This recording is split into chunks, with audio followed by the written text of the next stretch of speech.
Nós agora veremos, dentro do ambiente do Google Colab, utilizando a linguagem Python, o processamento de imagens coloridas através de vários exemplos.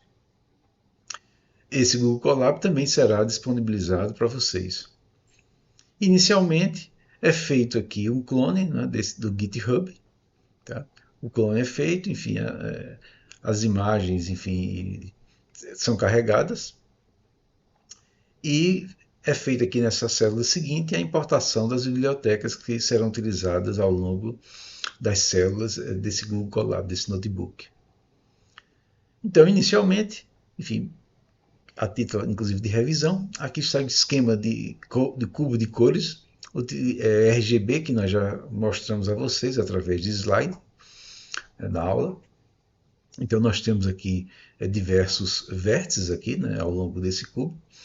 Cada vértice corresponde a uma determinada cor e as cores elas foram normalizadas, né, para que estivessem dentro das coordenadas entre 0, 0, 0 e no máximo 1, 1, 1. Né? Então, na verdade, cada coordenada ela está normalizada entre 0 e 1. Nós vemos aqui, né, a diagonal, né, que é referida como a escala de cinza, que vai aqui do preto até aqui o branco. E nós temos aqui, em termos de cores, né, nós temos à direita, nós temos o cubo de cores resultante, né, dessa concepção desse modelo. Inicialmente, são definidos alguns arrays, né, relativos, né, aos planos de cores RG e B. Depois, nós temos aqui a apresentação das imagens coloridas com alternância dos planos iguais a 255 na ordem R, G e B. E as imagens coloridas também são apresentadas enfim, com alternância dos planos iguais a 0 nessa ordem RGB. Então vejamos. Inicialmente, através das instruções acima, nós temos aqui esse plano de cores, onde nós temos aqui o R igual a 255, né, e os planos G e B eles variaram entre 0 e 255. Na realidade, o plano, como nós vimos ali, o plano relativo ao cubo, ele está normalizado entre 0 e 1. Mas para a apresentação, para o efeito de apresentação aqui da imagem, né, enfim, tanto o plano G quanto o plano B, eles são multiplicados por 255 para que a faixa de cinza, né, de cada um desses planos fique compreendida justamente nesse intervalo entre 0 e 255. Então aqui, mais uma vez, aqui nós temos aqui o vermelho fixado em 255 e o G e o B, que foram anteriormente normalizados e depois multiplicados por 255, eles estão variando, né, ao longo desse plano, tanto o G quanto o B variando entre 0 e 255. Nesse caso aqui, nesse segundo caso, dessa imagem aqui no meio, nós temos o R e o B variando entre 0 e 255. E o G, né, foi estabelecido, foi fixado em 255, e nós temos aqui o resultado em termos da imagem, ou seja, dessa face aqui do cubo. Aqui, por outro lado, nós temos o B, o blue, né, fixado em 255 e o R e o G variando entre 0 e 255, e nós temos aqui essa face que representa essa concepção.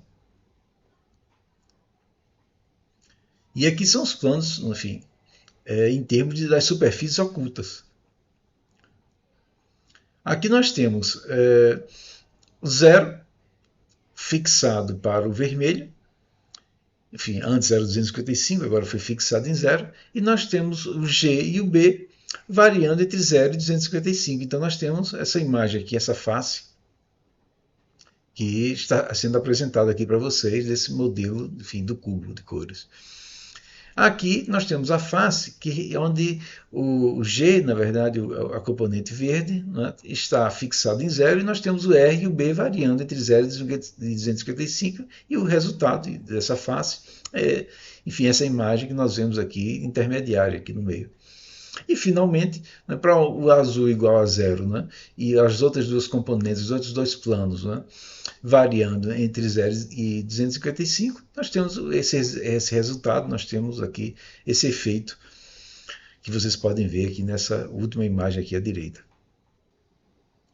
Aqui nesse segundo caso, nós temos aqui algumas instruções que mostram o plano de corte, né, do ponto de vista transversal, onde nós temos aqui as coordenadas 127, G e B. Né. Vocês vejam na referência bibliográfica do Gonzalez e Woods, podem ver também nos slides que nós apresentamos para vocês. Então, inicialmente, nós temos aqui, em termos do vermelho, nós temos aqui essa representação, né, em termos de tons de cinza. O vermelho foi fixado, né, em termos de tons de cinza em 127, como vocês podem ver. E nós temos também a representação para a seção transversal em termos do verde, do G, né, e do B, que é o blue, que nós vemos nessa última imagem aqui em tons de cinza aqui à direita. E, finalmente, nós podemos ver esse plano de corte transversal, né, através da composição, né, do plano vermelho, verde e azul, daqui de cima. Nós vemos aqui embaixo, em termos coloridos, né, em termos da imagem composta RGB. E, como já foi dito, isso aqui foi colocado já em slide para vocês. Vocês podem ver essa referência do Gonzalez e Woods, onde ele contém esse exemplo aqui em termos desse plano de corte transversal. Agora nós veremos algo sobre a conversão de RGB, do modelo RGB, para o modelo CMY e K, né, eventualmente K. Para fazer a conversão de RGB para CMY, né, isso já foi mostrado aqui para vocês, né, em termos de slide, em termos de aula teórica. Então, para fazer essa conversão, cada um desses componentes, CMY, eles, enfim, considerando que estão todos normalizados, ou seja, as componentes RGB já estão normalizadas entre 0 e 1. Então, para obter o C, o M e o Y, é feita essa subtração, né, de 1 menos R para o C, de 1 menos G para o M e de 1 menos B para o Y.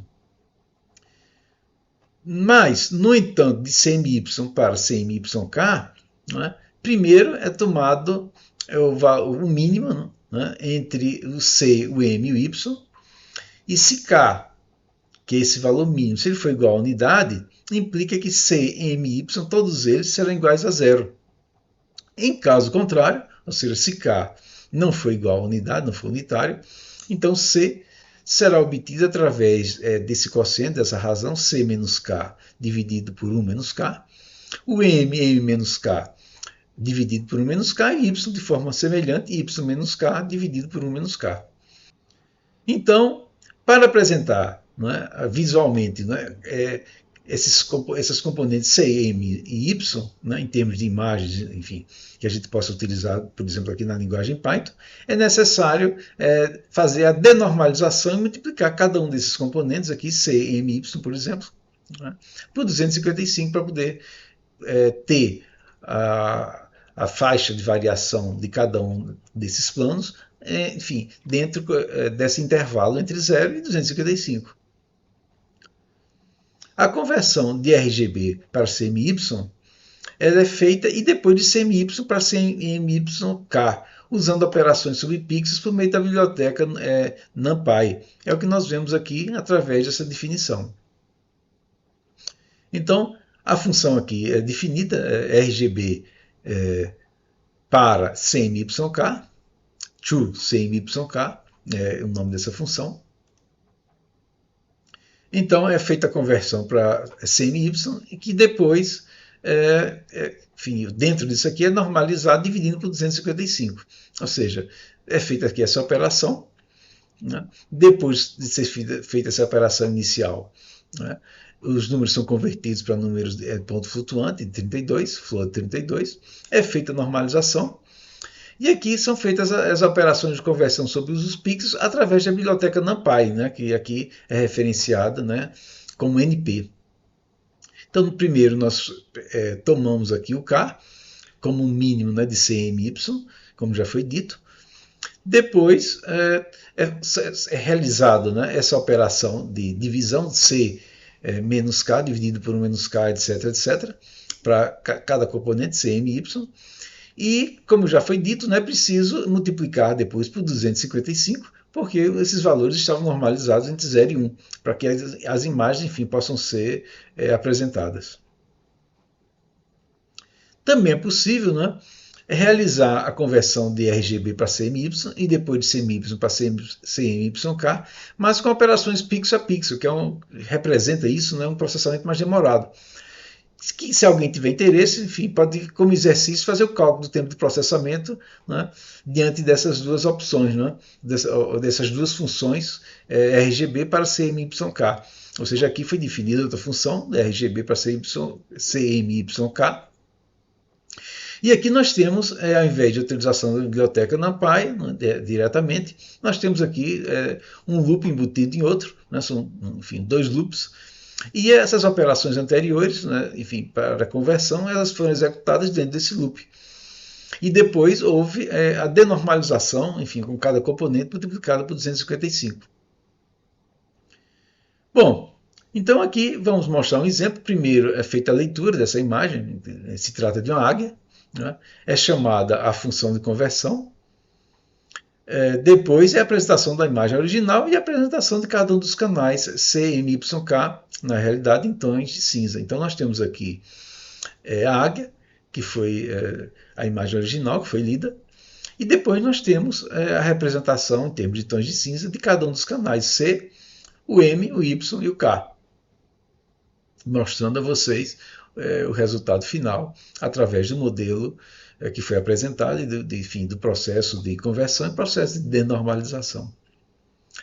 Também, conforme já foi apresentado para vocês em aula, em slides, enfim, o modelo de cores HSI, que é baseado em planos de cores, enfim, nesse caso aqui, em planos de cores, no caso, triangular e um plano circular. Nós também mostramos a representação através de hexágonos. Então aqui nós temos triângulos, enfim, para diversas intensidades. A intensidade está representada aqui por esse segmento de reta vertical, aqui também da mesma forma, né? Nós temos a intensidade, né, que, enfim, esse triângulo aqui tem uma intensidade 0,75 aqui de 0,5. A intensidade, na realidade, ela está representada aqui por esse S, por esse vetor, por essa distância, né? O módulo desse vetor, enfim, S. Aqui nós, à direita, também podemos ver aqui o S representado. E temos o H do Huda, enfim, que é um dos planos, é uma das componentes que sempre está referenciada em termos do vermelho, ou seja, o vermelho está aqui, né? E esse ângulo de abertura em relação ao S, esse ângulo é que determina o valor do H, o valor do Hu. Aqui, de forma semelhante, em relação ao vermelho, esse H é que representa o Hu, essa componente. Então nós temos aqui o H, temos o S, que é essa distância, e temos o I, né? Enfim, nós temos um I aqui de 0,75, como já foi dito, em relação a essa circunferência, ou seja, em relação a essa distância vertical. E temos um I aqui de 0,5 em relação também a essa distância vertical. Dito isso, essas expressões aqui elas estão colocadas, mais uma vez, já foram colocadas para vocês em termos de slides, enfim, da conversão de RGB para HSI. Então, H vai ser θ, né? Se B for menor ou igual a G, vai ser 360 menos θ, se B for maior que G, onde θ é esse ar cosseno dessa expressão que nós vemos aqui, enfim, em seguida, né? Enfim, dentro do argumento do ar cosseno. A saturação, ou S, né, é mostrado aqui a vocês, mais uma vez, que já foi colocado em slides, e a intensidade, né, na realidade, é o valor médio, né, a terça parte dessa soma aqui de R mais G mais B. Mais uma vez, é interessante observar que essas componentes elas são referenciadas em termos normalizados, né? Bom, aqui nós temos a definição da função de conversão, né, de RGB para HSI. Então temos primeiro a normalização, os valores R, G e B são normalizados por 255, né?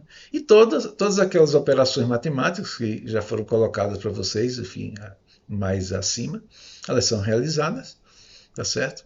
E depois é feita a denormalização, ou seja, as componentes são multiplicadas por 255. E aqui nós temos, finalmente, nessa célula aqui do notebook, enfim, dentro do ambiente Google Colab, nós temos um exemplo de transformação de RGB para HSI, né, apresentando os três canais H, S e I.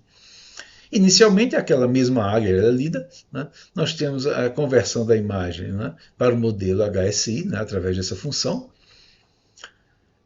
Enfim, nós temos a apresentação da imagem original e temos depois a apresentação de cada um dos canais, tanto H quanto S quanto o canal I.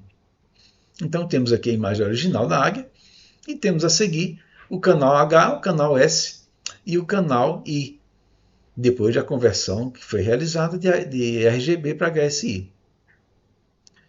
Como exemplo adicional, nós temos aqui o processamento de imagens em pseudocores, com exemplo de mapeamento sobre a imagem da tireoide. Isso aqui foi mostrado também para vocês em termos da aula, em slides.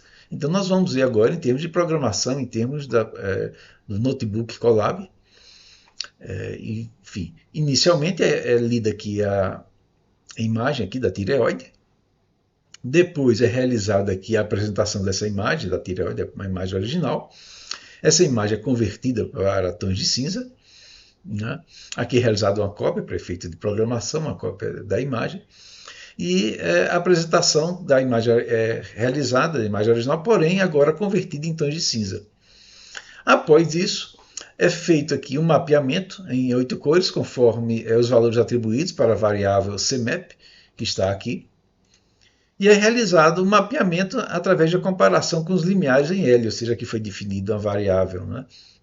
L, uma faixa, enfim, uma range, e através dessa comparação, enfim, que é realizada aqui dentro desse loop, nós obtemos aqui a imagem mapeada, a imagem em tonalidades mapeadas, enfim, para cores vermelhas.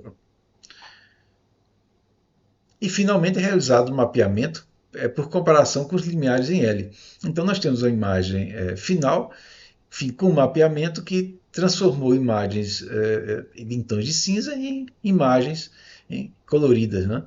Com vários mapeamentos em função das cores que foram escolhidas previamente. Essas cores foram escolhidas aqui nessa variável CMAP. Então, inicialmente, como foi dito, nós temos aqui a imagem original. Depois nós temos aqui a imagem convertida para tonalidades de cinza. E finalmente nós temos aqui essa última imagem, que é a imagem mapeada, conforme as instruções acima que foram vistas. Também é possível, né, realizar esse processamento de imagem de pseudocores com a simples binarização. Né? Então, aqui temos um exemplo de mapeamento sobre uma imagem de raio-x, né, de uma solda. Então, inicialmente a imagem aqui é lida nessa instrução, dentro dessa célula aqui do notebook. Depois a imagem raio-x, a imagem original é apresentada, que é a imagem que vocês já podem ver aqui embaixo. E finalmente é feita aqui uma operação de limiar, onde o limiar escolhido é 250, ou seja, dentro dessa faixa entre 0 e 255. E finalmente é apresentada aqui a imagem com esse grau de linearização. Então, o que estava abaixo de 255, né, ficou nessa tonalidade aqui, e o que estava acima de 255 é possível observar aqui nessas tonalidades aqui amarelas, alaranjadas. Bem, pessoal, nesse notebook agora, nesse exemplo, nós veremos o processamento de imagens coloridas dentro do ponto de vista de transformações que podem ser realizadas. Inicialmente, é feito, como vocês podem ver, é feito um clone desse GitHub, que tem várias imagens, e depois disso, várias bibliotecas elas são importadas. Aqui nós temos, nessa próxima célula do notebook, nós temos as transformações, conforme já foram mostradas para vocês em slides. Então nós temos uma transformação G de XY, né, em tons de cinza, que toma como entrada, como argumento, a função f de xy, e essa transformação T, ela leva, né, essas tonalidades para cada ponto xy, leva elas para uma tonalidade, para um tom de cinza diferente, né, dentro da função, né, compondo a função g de xy. cada canal SI, né, em termos dessas transformações coloridas, né, cada canal SI, enfim, do espaço de cor, de um determinado espaço de cor colorido, ele será, em particular, uma transformação TI sobre as entradas R1, R2 até Rn, ou seja, sobre os vários tons de cinza que servirem de entrada para essa transformação TI, onde I varia de 1 até N. Na realidade, digamos, para um modelo RGB, nós vamos ter 3 canais, ou seja, vai ser 1, 2 e 3 o I, né? E para um canal, para um modelo CMYK, não? Então, nesse caso, nós teríamos 4 canais. E teríamos, então, R1, R2, R3 e R4, né? E variando de 1 até 4. Então, inicialmente, realizada aqui a leitura dessa imagem dos morangos, e é apresentada essa imagem. E também nós podemos ver aqui, depois dessas instruções, a apresentação dos canais RGB associados a essa imagem colorida inicial que foi carregada, que foi lida. Então nós vemos aqui o canal em vermelho, o canal verde e o canal azul. Na próxima etapa, nessa célula aqui, nós vamos ver a transformação, onde cada canal, enfim, tanto R quanto G quanto B, ou seja, cada SI, será igual a uma constante K vezes a intensidade de entrada RI. Então nós vemos aqui, temos aqui uma função que foi definida, né, de uma transformação que recebe justamente a imagem, né, enfim, a imagem RGB e o valor da constante K. E retorna justamente essa multiplicação que nós vemos aqui nessa expressão, né, e é feito aqui um arredondamento do tipo floor. Depois é aplicada aqui a transformação, enfim, essa variável recebe o resultado. E finalmente nós vemos aqui, em termos de cada um dos canais, né, o resultado considerando um valor de K de 0,7, ou seja, 70% da intensidade. Então nós temos a imagem original e temos depois a imagem resultante, onde houve a redução de 70% em cada um dos canais componentes, em termos do R, em termos do G e em termos do B, ou seja, cada um foi reduzido, né, para 70%, ou reduzido em 30%. Nós vemos aqui que a imagem ficou um pouco mais escura depois dessa redução. E temos aqui, enfim, o histograma relativo, né, à imagem original e depois a imagem com a intensidade reduzida.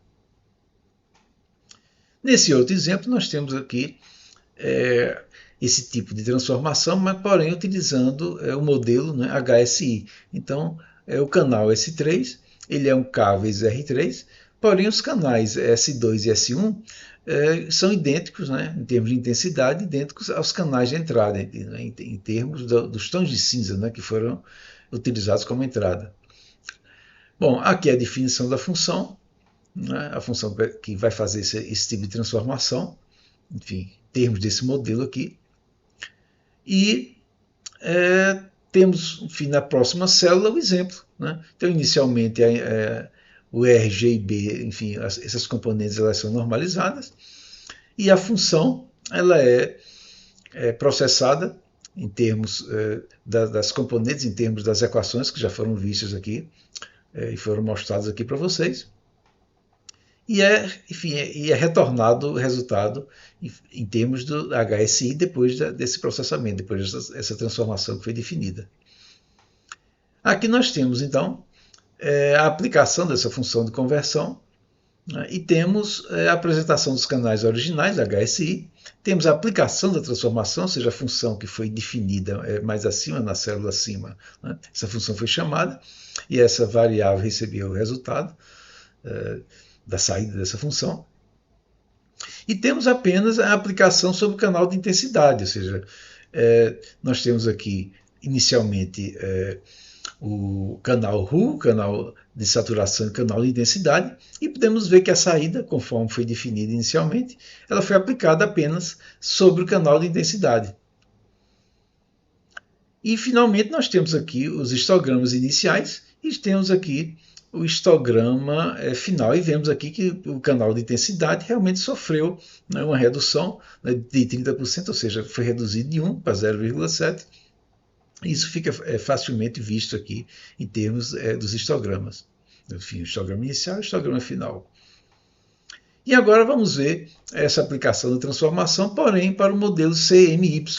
Né? Nesse caso, o canal de saída, né, ou seja, cada canal SI, vai ser essa constante K multiplicada pelo canal de entrada, pelo respectivo RI, somado, né, a um valor constante, que na realidade é 1 menos K, para cada K.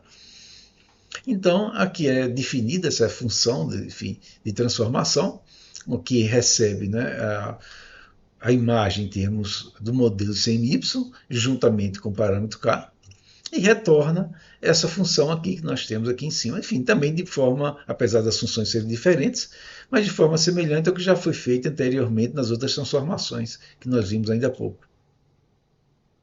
A imagem, então, será carregada e transformada nessa próxima célula aqui para o modelo CMYK, né? Serão apresentados, né, os quatro canais C, M, Y e K, tá certo? É realizada a aplicação da transformação sobre os canais C, M e Y, né, considerando aqui 0,7, o K igual a 0,7, e finalmente os canais C, M e Y serão apresentados, bem como seus histogramas. Então nós temos aqui o canal cian, magenta e yellow, né, temos o preto, e temos a transformação que foi aplicada, no caso, para os canais cian, magenta e yellow. E nós vemos aqui o resultado dessa transformação e vemos que o cian ficou mais escuro, o magenta a mesma coisa, assim como o yellow. E temos, mais uma vez, aqui a apresentação aqui dos histogramas relativos à transformação que acabou de ser executada. Podemos ver, né, enfim, que essas funções de saída correspondem justamente àquela função de entrada que foi estabelecida para a transformação em termos desse modelo, né, CMYK.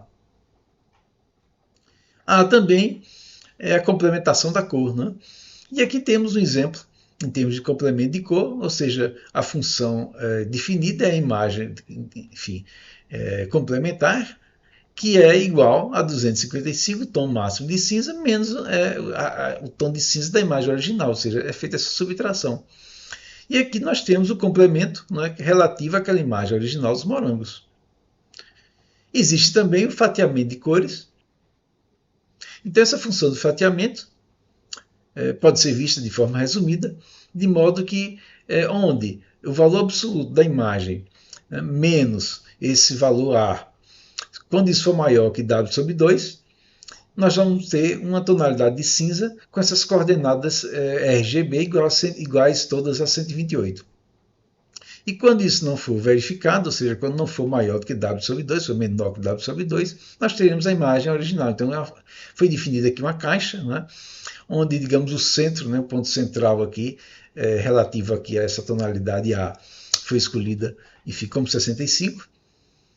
E quando isso aqui não for verdadeiro, o valor original, o valor da imagem, ela é escolhido. Então essa função ela recebe a imagem original, recebe o parâmetro aqui W, né, e recebe também, né, o valor A, o valor central. De modo que enfim, essa função foi executada aqui, a função de fatiamento, e nós temos aqui o resultado relativo à imagem após esse processamento. Também é possível realizar uma suavização, né, em termos da imagem de entrada. Então, inicialmente é feita a leitura aqui da imagem de Lena, e os canais RGB eles são decompostos. Então, nós temos aqui o canal RGB, né, a partir da imagem original colorida. A ela, então, é apresentada a imagem original e também suas componentes, enfim, segundo essas instruções que nós vemos aqui a seguir. E são definidas algumas máscaras, né? A definição da máscara S vezes T. Então nós temos aqui S igual a 5, T igual a 5, ou seja, essa máscara foi definida. Né? E o fator de normalização também foi definido igual a 25. Aqui é feito então o processamento de suavização, ou seja, a máscara foi definida conforme nós já vimos no processamento de suavização da imagem. Então nós temos aqui o cálculo aqui da média dentro dessa máscara de 5x5, que foi definida aqui em cima, e vocês podem eventualmente alterar, né, as dimensões dessa máscara para 3x3, 7x7, enfim, e outros valores. E após o processamento, nós vemos aqui a imagem original, a imagem aqui em vermelho, nós temos aqui os componentes em vermelho, em verde, né, e azul, referentes à imagem original. Após o processamento, nós temos aqui, ou seja, depois da suavização, nós temos aqui as componentes vermelho, verde e azul, né, após a aplicação dessa máscara, ou seja, após a máscara de suavização. Também é possível aplicar um fio de aguçamento, né? Aplicar, no caso aqui, desse exemplo, aplicar sobre cada canal e depois é realizada a soma dos canais. Então, o filtro escolhido foi um filtro de Roberts, é um fio do tipo gradiente 2x2, e aqui nós temos aqui a definição desse filtro. Após a definição, o filtro é aplicado através desses dois loops, nós vemos a seguir. E nós temos, enfim, finalmente aqui nessa instrução, nós temos a soma das respostas. Por último, é feita a apresentação relativa à aplicação do filtro sobre cada um dos canais, R, G e B, e depois é mostrada a soma das filtragens, ou seja, nós temos aqui o filtro aplicado sobre o R e o resultado, sobre o G, sobre o B, e nós temos aqui, nessa última imagem aqui, abaixo e à direita, nós temos a soma relativa à filtragem de cada uma das componentes R, G e B, que foi feita separadamente. Agora vamos mostrar a vocês a utilização, né, do algoritmo DCT, ou seja, da transformada discreta do cosseno, dentro do contexto de compressão, que aliás é o contexto de compressão utilizado no algoritmo JPEG, digamos assim, tradicional, né, anterior ao JPEG 2000, que ao invés de transformada de cossenos, usa a transformada de wavelet. Então, resumindo, a gente aqui vai mostrar aqui um exemplo do Google Colab utilizando Python, né, onde a imagem ela é comprimida, utilizando esse algoritmo da transformada discreta de cosseno, que já foi colocado aqui em slide aqui para vocês. A imagem, depois de comprimida, ela será recuperada. E tem alguns parâmetros que nós vamos aqui mexer, enfim, e vamos ver, enfim, o resultado, né, que nós podemos obter em termos dessa compressão, desse nível de compressão, e os artefatos que eventualmente são criados, enfim, em função justamente dessa parametrização relativa, né, associada à compressão. Então, inicialmente, né, nós vemos aqui que esse Google Colab, ele foi baseado aqui no trabalho aqui de Christian Baldi, que vocês podem olhar, podem referenciar através desse link aqui. Sim, esse notebook será disponibilizado aqui para vocês também. Inicialmente é feito aqui um clone, né, da biblioteca que foi desenvolvida aqui nesse GitHub. E depois nós podemos então fazer a importação aqui do outro Git, que tem a imagem que nós vamos utilizar. Inicialmente, depois dos clones, é feita a importação das bibliotecas. Então, há várias bibliotecas aqui que são importadas. Tá? E existem duas funções que são definidas, né? Uma função aqui para remover frequências. Essa função remove frequências desde que essas frequências, se vocês se recordarem lá da aula sobre o sistema JPEG, né, e a eliminação, enfim, das frequências de acordo com a matriz de quantização. Então, frequências que estiverem abaixo dessa diagonal I mais J, né, se I mais J for maior ou igual a D, então essa frequência aqui, enfim, essa componente aqui será descartada, será igualada a zero. E temos aqui, né, o algoritmo de compressão que faz uso, né, dessa biblioteca aqui que foi definida, tá, dentro das bibliotecas que foram importadas. Nessa outra janela, nessa outra célula, nós vamos ver aqui como funciona esse Colab. Então, nós temos aqui um parâmetro aqui que está relacionado à janela de compressão, aos chunks. Então, há vários parâmetros que nós podemos definir aqui, há vários valores que nós podemos definir aqui, dentro tanto do parâmetro F quanto do parâmetro D. O parâmetro F, como já falei, está associado à janela de compressão, aos chunks, ou seja, aos pedaços, né, da janela original, da imagem original. E temos aqui um limiar que é definido para remoção de frequências, segundo aquela expressão que nós vimos, I mais J maior ou igual a D. Na realidade, quanto menor foi esse limiar, esse valor de D, mais elementos estarão abaixo da diagonal, ou seja, então nós teremos uma compressão maior e vamos ver o que é que nos aguarda em termos de resultado final quando for feita a descompressão. Então, inicialmente, nós temos aqui uma janela de 8 pixels, né, de 8 por 8, e temos um limiar igual a 3, D igual a 3. Aqui é feita a leitura da imagem, a imagem é aquela imagem que nós já vimos, de Lena. Temos aqui a execução do algoritmo de compressão, que fica aqui armazenado nessa variável. E após isso, nós podemos aqui apresentar os resultados. Tá? Então, inicialmente, para esses valores de F igual a 8 e D igual a 3, nós temos aqui a imagem original em tons de cinza de Lena. E temos aqui, para esses parâmetros, nós temos aqui a imagem resultante depois da descompressão. Dá para observar que houve muito pouco deterioração, houve pouca deterioração, houve pouca existência de artefatos, mas mesmo assim ele é possível verificar com cuidado, né, no chapéu, aqui nos detalhes aqui do cabelo, dos olhos, etc. E, enfim, a perda de informação que resultou em função desses parâmetros F e D. E o que é que acontece se a gente, então, diminuir esse D, né, esse limiar, diminuir para 1, por exemplo? O que é que vai acontecer com o resultado? Será que teremos realmente mais artefatos? Então vamos rodar novamente essa célula aqui do Colab e vamos ver o que foi que aconteceu. Olha o que aconteceu.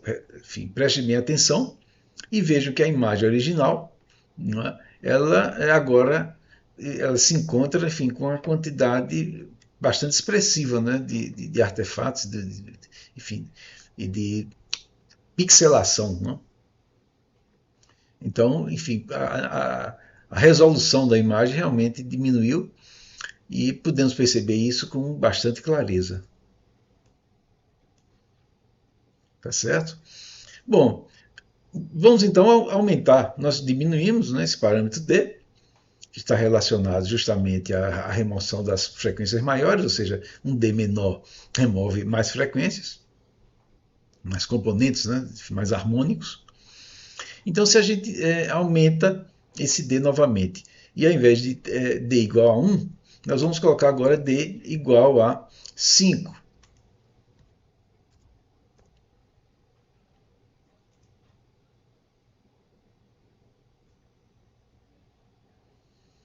Para o D igual a 5, já é difícil realmente perceber que houve alguma alteração da imagem. Mas essa percepção, na realidade, ela fica mais visível, fica mais notada, se ao invés de uma janela de compressão de 8, nós aumentarmos essa janela para 40. 40 por 40. Então vamos ver, enfim, o que acontece, vocês vejam aqui com D igual a 5, né, qual foi o resultado, ou seja, não houve muita perda, né, em termos da qualidade da imagem. Mas se a janela fosse maior, o que é que poderíamos experimentar, o que é que poderíamos observar em termos disso? Então vamos rodar novamente e vamos ver aqui o resultado. Veja como a imagem ficou agora. Não é? A imagem teve uma redução, né, de nitidez assim, dramática, né, porque nós podemos inclusive perceber esses pequenos quadradinhos aqui, né, os pequenos quadrados de 40 por 40. É possível perceber, se olharmos com atenção, que representam justamente esses chunks, né, esses pedaços relativos à imagem original. Porém, o D aqui é igual a 5, né? Vamos deixar isso bem claro, o D é igual a 5. E se aumentarmos esse D? O que é que acontece se aumentarmos o D de 5, né, para 25, por exemplo?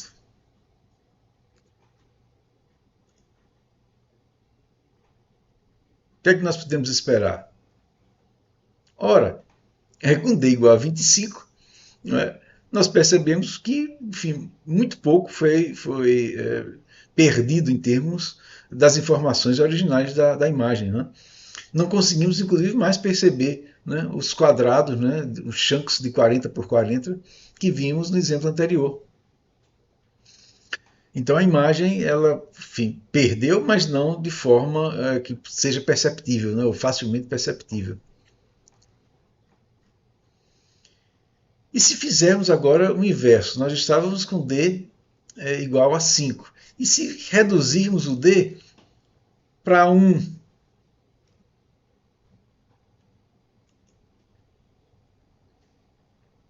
o que é que nós teremos?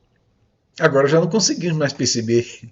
Né? Nós só vemos realmente os chunks de 40 por 40, nós não conseguimos mais perceber qual é a imagem que, depois de recuperada, que imagem realmente ela representa. Não conseguimos mais reconhecer a pessoa, não conseguimos mais reconhecer a cena como um todo,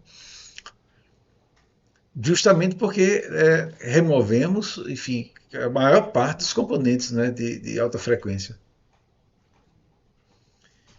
Podemos também fazer o seguinte, podemos observar isso para um valor intermediário. Se colocarmos, por exemplo, o chunk, ao invés de 40 por 40, colocarmos o chunk 16 por 16 e mantivermos o D igual a 1, o que é que vai acontecer?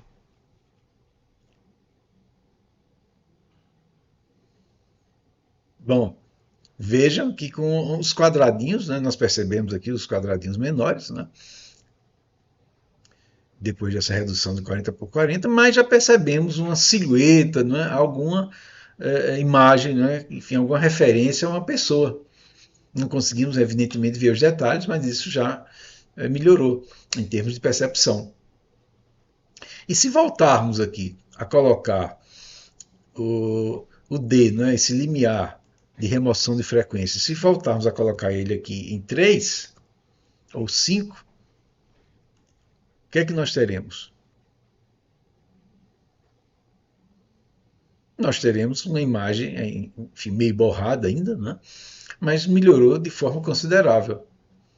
Então, esse collab, esse exemplo aqui, que será disponibilizado aqui para vocês, né, ele serve bastante em termos instrutivos para avaliar esse processo de compressão através da transformada discreta dos cossenos, que é um método, né, que é uma metodologia que está incluída dentro do JPEG original e também está incluída dentro das aulas, né, enfim, das aulas que foram dadas, os slides que foram apresentados para vocês. Podem mexer, podem alterar, enfim, à vontade esses parâmetros e observar justamente o efeito, as consequências, né, entre escolher, né, o bloco, né, o chunk, né, da sub-área, sub-região da imagem e a remoção das frequências associadas à transformada discreta do cosseno para cada um desses blocos. Boa sorte e bom aprendizado com esse exemplo.